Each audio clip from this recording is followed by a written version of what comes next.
Welcome to freedomlovin.com, where we focus on building freedom in an unfree world. Through personal development, location independence, and passive income strategies.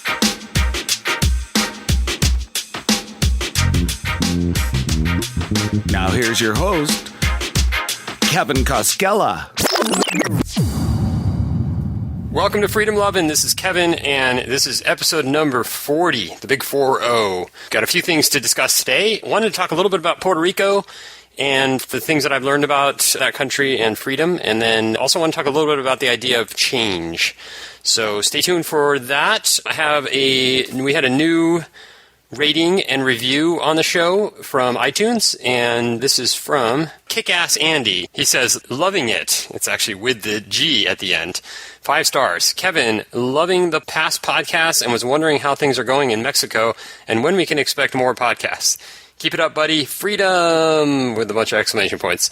Awesome. Thanks, Andy. And I think we actually exchanged an email a few days ago. So, yeah, I've been back from Mexico and went to Peru. And I think if you've been listening to the show, you heard all my stories there. But, yeah, so great. Awesome. And if anyone else if you want to help us out here at Freedom Lovin', a rating and review would be much appreciated. You can just go to iTunes and open that up and then go to Freedom Lovin' Podcast in the upper right. Just type that in and then you'll see the podcast. And then you can go ahead and pop your review in there. And one thing I wanted to mention before I really get started here is that Jake DeSillis, who's been on the show, he's the Voluntary Life, he just released a book, and that book is called Becoming an Entrepreneur. And I just got it. He just sent it to me, so I haven't had a chance to read it, but I'm going to be reading that, and I'll give my review probably next week or the next time I do a show. And so I'm really looking forward to that. But if you want to check it out, it's on Amazon, Becoming an Entrepreneur, Jake DeSillis, and I'll have a link to that in the show notes this time and next time as well. So I might bring him back on the show just to kind of cover the book and talk about some of the ideas there, because I think it's such a great topic, entrepreneurship and freedom.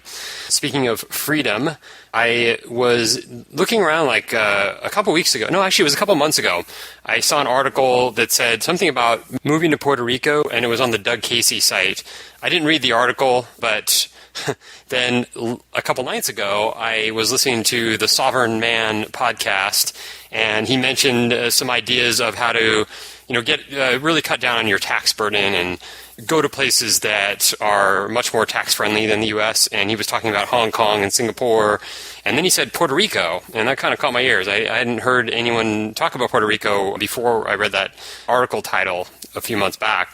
So I did some research, and I read a little bit about it, and then randomly, one of my listeners, one of the Freedom Lovin' listeners, emailed me just yesterday and mentioned that he was looking to, his name is Michael Ross, and he mentioned he was looking to possibly move to Puerto Rico at some point. So, and he sent me some links on some more information on it, and so I went over that info and wanted to just talk about it briefly on the show today, because Puerto Rico is so close and it's a U.S. territory, so anyone that lives in the U.S., it's a much easier way to go than if you want to get out, if you want to leave the country and expatriate or something like that. This is a much easier way to go, and you'll be accomplishing a lot of the same things. I mean, this new program, or these new programs they have are really encouraging businesses to move down there. So I'll just go over it and have a couple opinions on it, but so basically, it says, under the new law, a U.S. taxpayer who gains Puerto Rican tax residency will be exempt on his short-term and long-term capital gain income for U.S. federal and Puerto Rican tax purposes. Dividend and portfolio interest income are also exempt from Puerto Rican tax.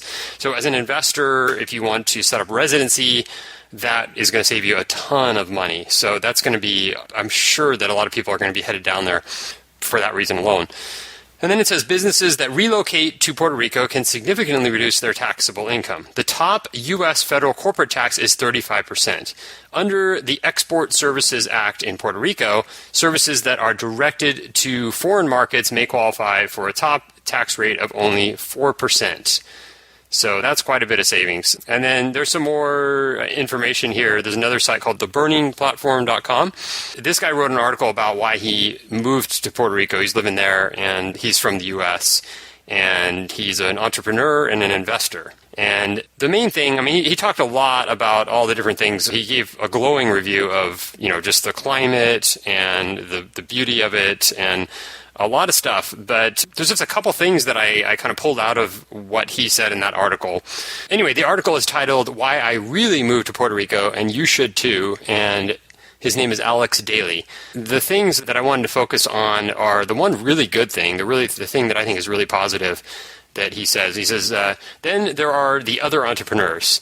One of the things that attracted me most to Puerto Rico wasn't the tax incentives themselves, but the idea of living near and collaborating with so many like-minded people.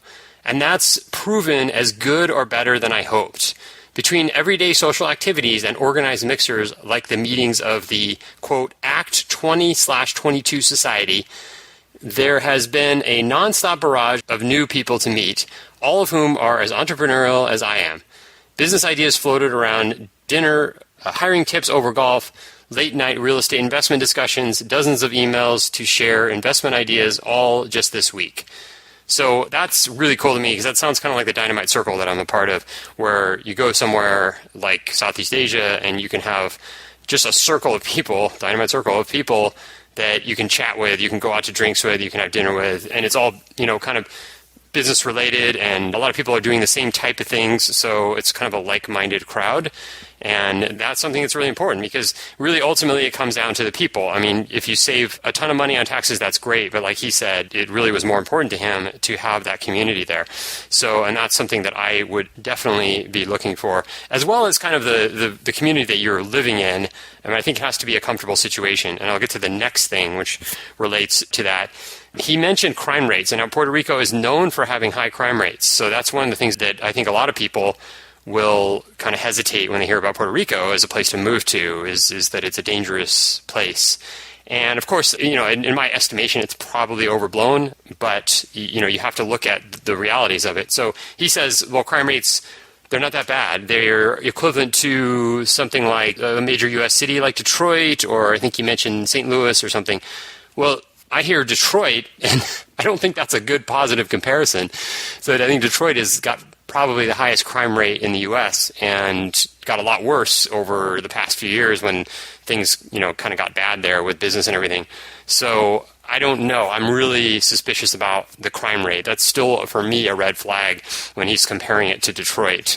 And then he said he lives in a house that's got triple walled off community. I don't know how awesome that is. I feel like you're kind of living in a sort of a prison there with all these walls around you. I don't really like that. I like having the kind of the open space.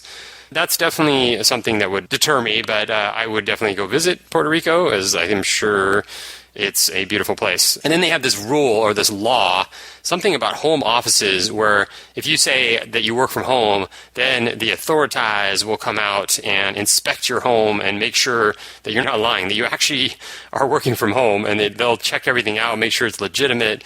And so I don't understand that at all. And in fact, I don't know if that's a requirement for residency, or if these are people entrepreneurs that are just saying that they're giving all their information to the local bureaucrats. It's because I would think that you could just say, no, I work in an office. I mean, I don't know how hard that would be and to get them off your back. But it is a really silly law that they have, and that would be super annoying. So, and then he didn't say anything about Wi-Fi. So I imagine it's not a problem, but you never know. He didn't mention it at all in the article. I was looking for that. That's the really important thing. It's the community and the Wi-Fi. Those are the two, and the weather, of course. And he did say it's 86 degrees almost every day of the year, which is awesome. And of course, you have the beach there. So there's a lot of awesome things about it. Yeah, so I think for me, I definitely want to explore it a little bit more. And I may possibly be going to the Dominican Republic in May, although that's coming up kind of quick here. So the plans have to be made really soon. But if that happens, then I will sneak over to Puerto Rico for a few days to check it out, and I'll have a report on the whole situation there, and if it's a potential place to move to. One thing I'm thinking is I do like Southern California. The weather's great. San Diego's a really nice town, and there's a lot of really nice people here, and it's easy to live here, and I'm used to it, and a lot of things work here. There's so many things like, we have all these conveniences. Like I mentioned on another podcast, we have the car to go. I live downtown, and just being able to jump in an electric car, pay a couple bucks to get across town, is really awesome. And then you have the car sharing services, which a lot of cities don't have. There's, like, I was looking at one of my other favorite cities is Austin, Texas, U.S. cities, and they don't have some of the ride sharing services because the government, the bureaucrats decided that it was illegal because of probably to most likely to make sure the taxi unions are happy. So that is something that I don't take for granted. I think it's really cool. And then just all the other things. I mean, there's a festival every weekend here. There's millions of things to do. Beaches, I could go on and on and on. But, of course, there's the problems that you face in any U.S. city, which are the traffic, which is actually not that bad for a major city. And then there's the police statism. There's a lot of cops here, and I've talked about that. And there's, just a few other things that are kind of annoying. The kind of militarism. There's a lot of military here. That gets a little bit annoying. So, yeah, anyway, I would like to look for a place that I could go. And if, I hate the expression, but shit hits the fan, then I could escape down there. And Puerto Rico is not that far. It's a U.S. territory. There's a lot of familiarity. So that sounds kind of nice. And then even if it's just like, maybe you could live there 6 months a year. I don't know what all the rules are for residency, but maybe you could stay there 6 months of the year and then do something else in the U.S. for the other 6 months and still get all the tax benefits. I'm not really sure. I have to investigate all that. But anyway, I'll have the links to the articles in the show notes so you can check those out. And I wanted to get into the second thing today, which is the idea of change. And I was listening to another podcast. It was the Joe Rogan show, and he had Adam Carolla as his guest. And Adam, of course, is really funny. But he was talking about I don't know how they got started on this, but he started talking about the idea of change and how everybody hates change. But it's the one thing that you need to embrace if you're going to have a happy, successful life. I mean, I don't think he used those words, but that's kind of what he was getting at, is that change is good. Change is a good thing. And we're not talking about, like, hope and change, like certain political campaigns, but actual just change in your life that happens, that everybody goes through, whether it is splitting up with somebody or a death to someone close to you, or you have to move suddenly, something like that. Of course, a lot of those things are really painful when they happen, but then ultimately you can grow from them, and a lot of times it works out a lot better. Like, I think Rogan, he mentioned some girlfriend that he had in high school and how they broke up, and it was just horrible, and he was devastated. But of course, that was a good thing. And he said, yeah, imagine staying with her forever or something. That would have been a nightmare. So yeah, the idea of change, I think it's something that I've embraced, and for better or for worse, I think for me, it's produced a lot of positives, and sometimes it does get stressful. Like, there's certain things that you kind of want to just have consistency, and it's not there, and then you have to get used to that. So, but I've learned to embrace it. I think the only way I can be happy is if I embrace constant change, because I really like a lot of things that change brings. And I feel most alive when I'm learning new things, like improving myself and improving my business, or when I'm traveling.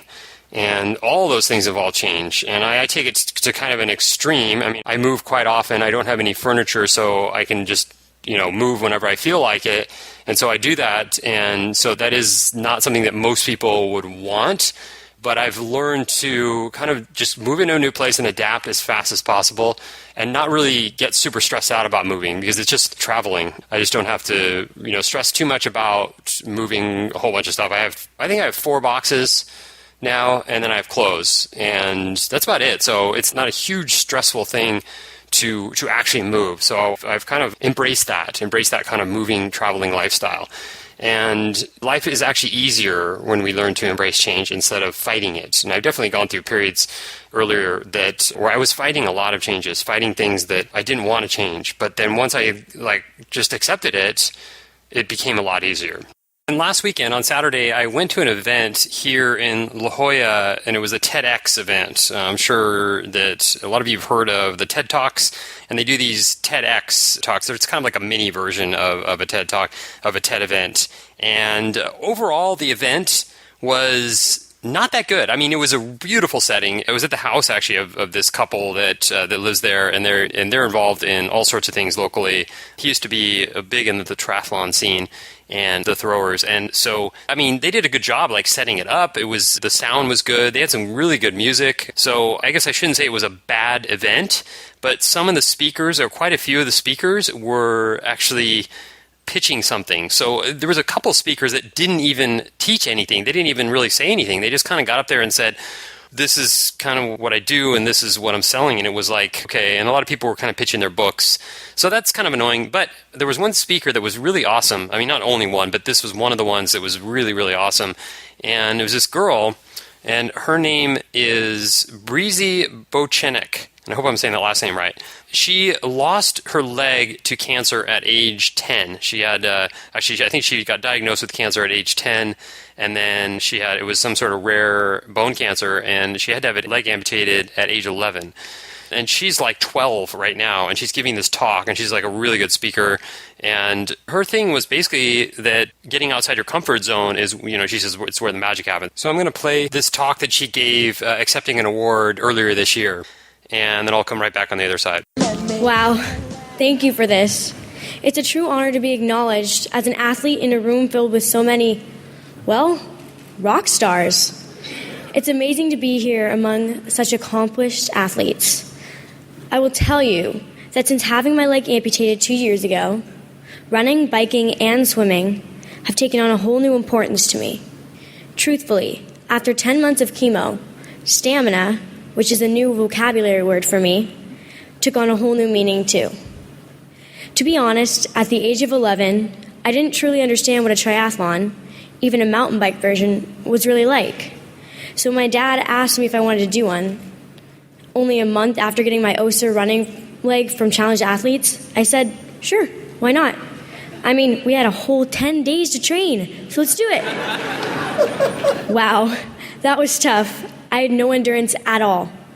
It was so hard that at the end, when there were hundreds of people cheering at the finish line, all I was thinking was, I hope I don't fall on my face. Please, Lord, help me get across the finish line. I had no energy left, but somehow, as you saw in the video, I did it, and it was awesome. I know I'm in a room filled with athletes who push their limits for a living and thrive on living outside their comfort zone. That's a place where I'm learning to get comfortable, because I've learned that being outside your comfort zone is where the magic happens. I learned that from Julie Foudy, and I've adopted it as one of my mottos too. Endurance, by definition, is the ability to last and stand pain. To endure is to tolerate pain. I imagine one of the hardest parts in achieving athletic greatness is pushing yourself mentally to go where your body doesn't naturally want to go. In these past 2 years, I have endured and pushed through some pretty intense pain. There's nothing quite like standing up for the first time after you have your leg amputated.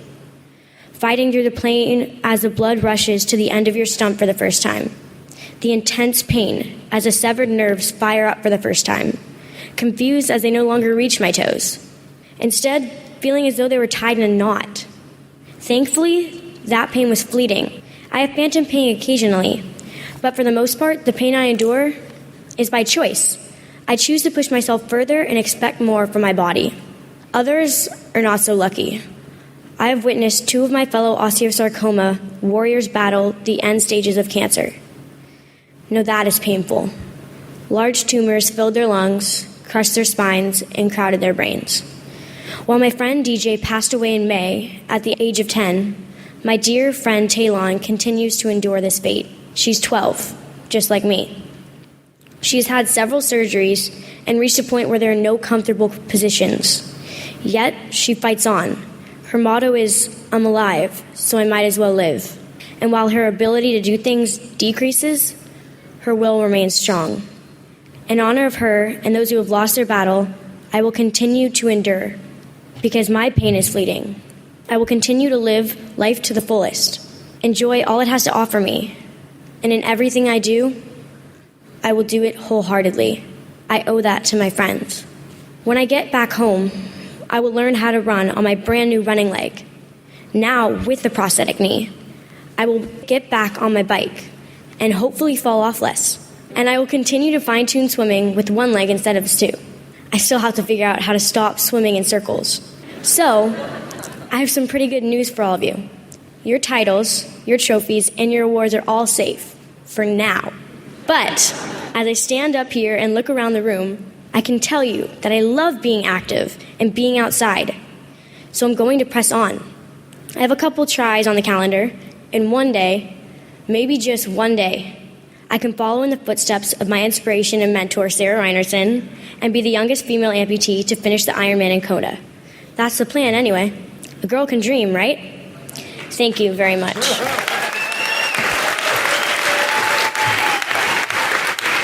Yeah, that just really blew me away. I thought that was a really inspiring speech and heartfelt. And just at age 12, she's going out giving talks, inspiring people, and doing a triathlon like right after she got her leg amputated. I mean, that is just amazing. Talk about embracing change and just going for it.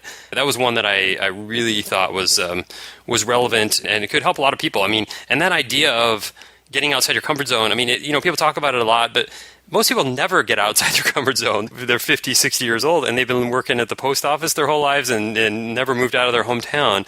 And she's 12 years old and talking about something that is so important and basic to human happiness. So I got 3 things that you can do to get used to change in your life that'll help.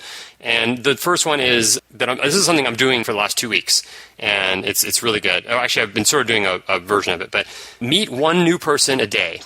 Or just strike up a conversation with one new person a day. That's what I've been doing. It's just striking up a conversation with somebody.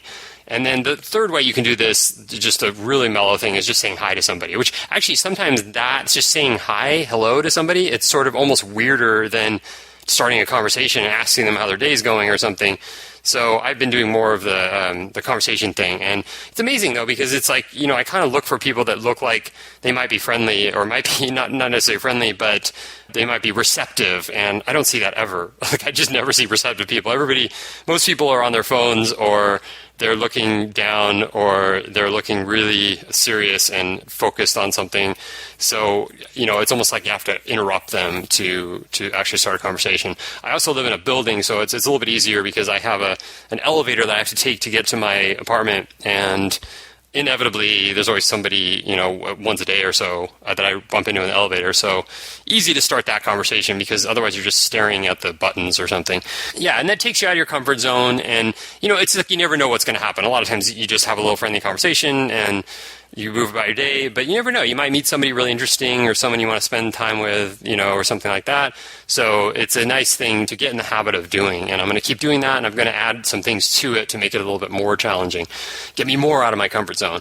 So the second thing is learn one new thing a week that you think will help get you to your goals or help get you to your goals. And so that could be something in your business or in your life, any sort of thing that might help you. Just, one thing a week. It's not that hard to do. You could even read an article about something and then just do it. So my thing right now, I'm actually doing 2 things. I am learning advertising. I'm learning the pay-per-click advertising for my business. It changes all the time, so I always have to learn new things there. And then I'm learning sales copy. So every day I get up and I write sales copy. I just copy these headlines and copy different sales letters, and that's kind of helping me get used to that. So yeah, one new thing a week. And then the third thing is add one new activity or group thing each month. So an example of that would be like I'm doing Toastmasters. I actually went to one session of Toastmasters last week, and then I'm going to do one this week. I'm just trying out different groups right now because I want to do that and incorporate that into my life. And so that's just one example. I mean, it could be a physical thing. It could be like a hiking group, or they have these painting groups here everywhere. Like all the bars and some of the restaurants even have these one night a week. They'll do painting, and they basically give you something to paint. And I think it's pretty easy. I don't think you have to be like an artist, but I've never tried it. And so maybe I'll add that to my thing next month. But, that's something that you can add. And these things they allow you to change, and they kind of bring about new things in your life. And that can be really helpful in a lot of ways. So that's about all I had this week. I am looking for new guests. I've emailed and tweeted a few people and have heard nothing back. And that's kind of rare. Usually when I send messages to people to be a guest on the show, they usually get back to me really quickly and say, yes, absolutely, I want to talk. And so I guess the people that I've tried to contact may be a little bit more high profile, but I do have one guest coming up in May. That's the next one that's on the schedule. So that's going to be a really good one, and I'll talk a little bit more about him as we get closer. But that's about it. So thanks a lot for listening. And again, if you want to help the show, go open your iTunes browser right now and search for Freedom Lovin' Podcast and give us a rating and review. I would be so happy, and I'll read it on the next show. So thanks again. Go out there and build some freedom, and have a great week, and we'll talk to you soon. Thanks for listening to another episode of the Freedom Lovin' Podcast. To break free today, head on over to freedomlovin.com and download our free guide. 7 practical tips to living free in an unfree world.